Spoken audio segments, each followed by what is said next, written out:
ఈరోజు దేవుని వాగ్దానము.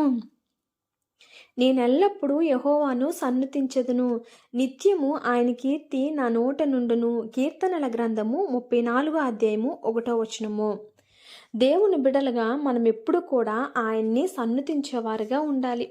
కొన్నిసార్లు మన పరిస్థితులు మనకి ఇబ్బందిగా మారవచ్చు, మనము చాలా కష్టాల్లో ఉండొచ్చు. కానీ ఆ సమయంలో కూడా మనం చేయవలసిన పని ఏంటంటే ఆయన్ని సన్నుతించాలి. ఆయన చేసిన ఉపకారంలోనిగా అప్పుడు మనం తలంచుకోవాలి.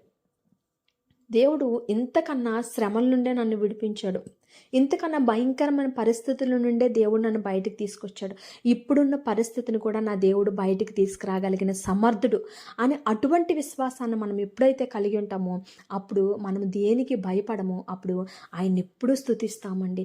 అలాగే ఆయన చేసిన ఉపకారాలు మనం అనేకమైన జనుల మధ్యన చెప్పగలుగుతాము.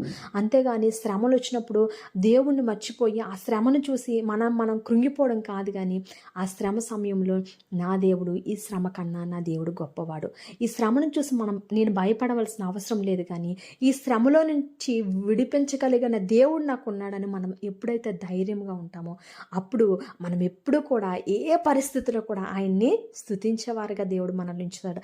అలాగే ఆయన కీర్తి కూడా ఎప్పుడు మన నోటిన ఉంటుందండి. ఎప్పుడైతే అలా ఉంటుందో మనం దేనికి భయపడం, కానీ దేవుని వాగ్దానాలు పట్టుకొని వెళ్తాము.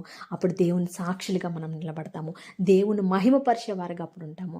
దేవుడు అటువంటి హృదయాలు, అటువంటి జ్ఞానాన్ని దేవుడు మనందరికీ కలుగు చేయాలని దేవుడి కొద్ది మాటల్ని దీవించి ఆశీర్వదించును గాక.